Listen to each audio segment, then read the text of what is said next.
Good morning, all the students. Once again, welcome you all. This is Sandeep Jaiswal, and today we are going to discuss the topic of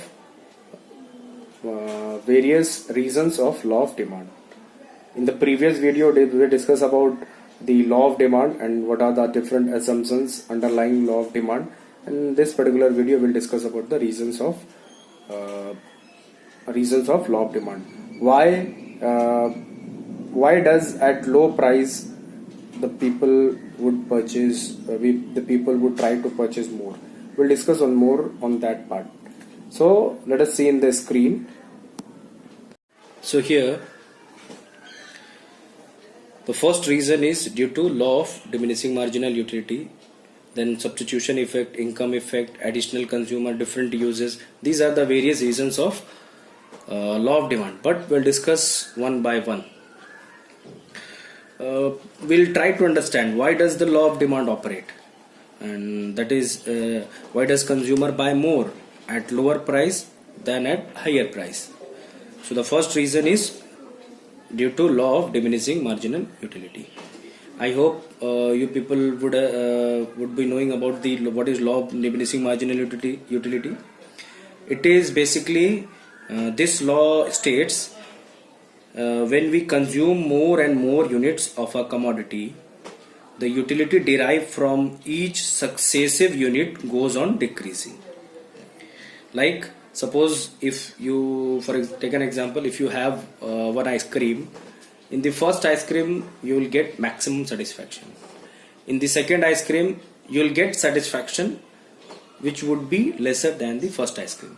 Suppose in case of first ice cream you had 20 utils, so in the second ice cream definitely it would be less than 20, suppose 15 utils. In the third ice cream you will get 10 utils. So this is normal. This normally happens when we keep on increasing the consumption, then from each successive unit the utility goes on decreasing. This is a law of diminishing marginal utility. So demand of a commodity depends upon its utility. If you have more utility, obviously you will have more demand. If the consumer gets more satisfaction, he will pay more. As a result, I think consumer will not be prepared to pay the same price for additional unit of the commodity. Means the consumer will buy more units of a commodity only when price falls, because its utility is going to decrease every time. So he will not pay the same price every time. He will pay or he will buy more only at lower price. So that is why this is the first reason why people would purchase, or people tend to purchase more at lower price. This is the first reason of law of demand. The next is due to substitution effect. Basically, what is substitution effect? Let us understand. It is basically substituting one commodity in place of other when it becomes relatively cheaper. So what happens if you go to if you go to market and want to purchase a particular commodity? Normally you compare with its substitute product, whether its price is higher or lower. So you definitely compare. If you have if the same commodity is available in lower price, definitely you will go to buy that product only. So when price of the given commodity falls, it becomes relatively cheaper as compared to its substitute. And as a result, what happens? Demand for the given commodity rises.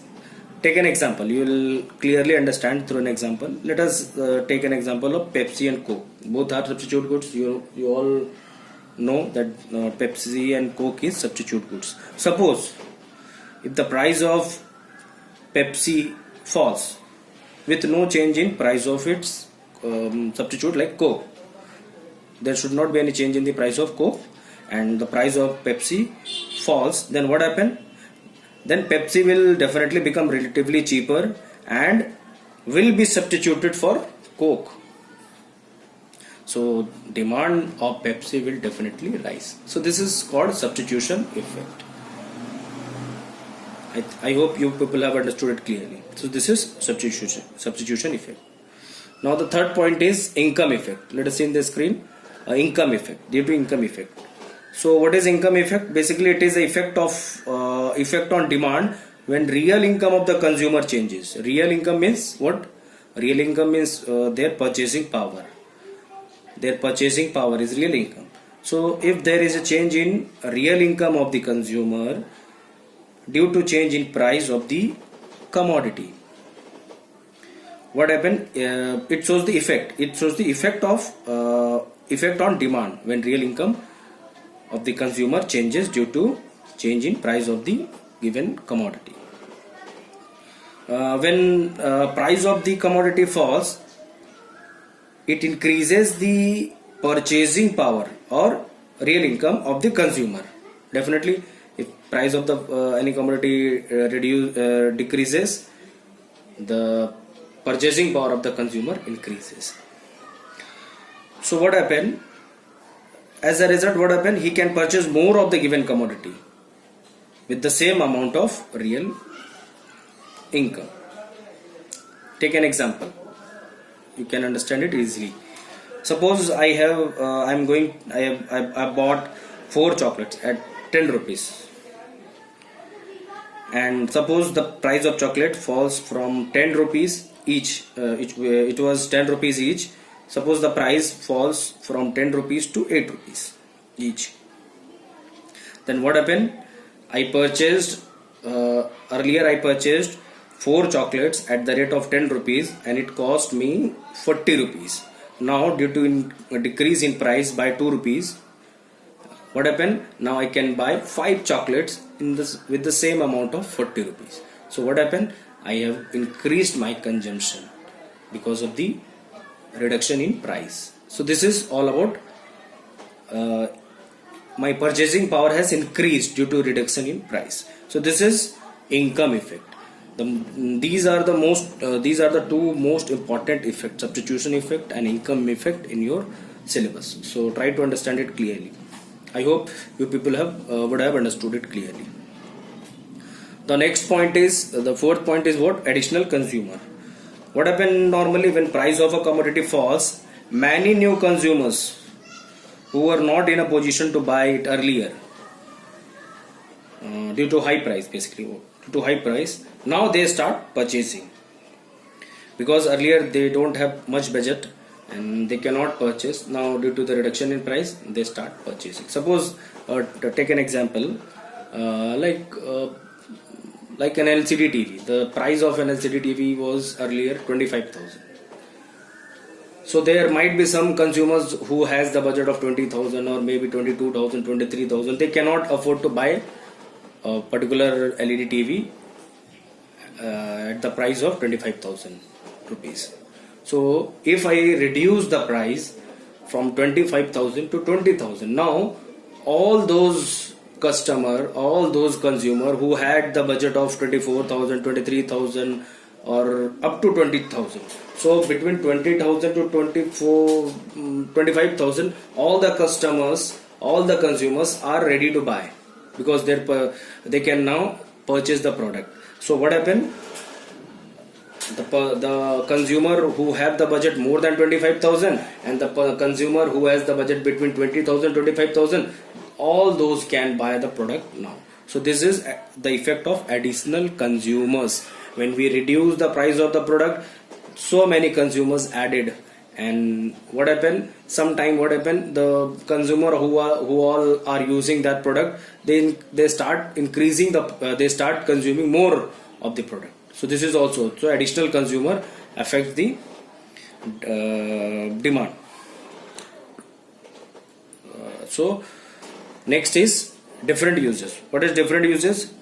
Some commodities like for example milk, electricity, all these have several uses, and in case of uses, some uses are more important than the others. What happened? Suppose for example in case of milk, what happened? when price of milk increases, its uses get restricted to the most important purpose, like drinking. The most important purpose of milk is to drink. So people would drink only, and the other purpose, other purpose which is less important, like to prepare butter, to prepare curd, to prepare cheese, they will decrease, they will reduce, they will get reduced because the price has increased. So now people will focus more on the usage which is most important. And in vice versa, if the price of such commodity decreases, suppose the price of milk decreases, what happen? The commodity is put all of its usage. The commodity is put to all its uses. Now there is no restriction. People will use for drinking. People will use for to prepare cheese, butter, curd. So many usage. So this is the effect of different uses. So these are the various reasons of operating of law of demand. Why people or why consumer buy more at lower price than at higher price. So I hope you people would have understood it clearly. Thank you. Thank you very much.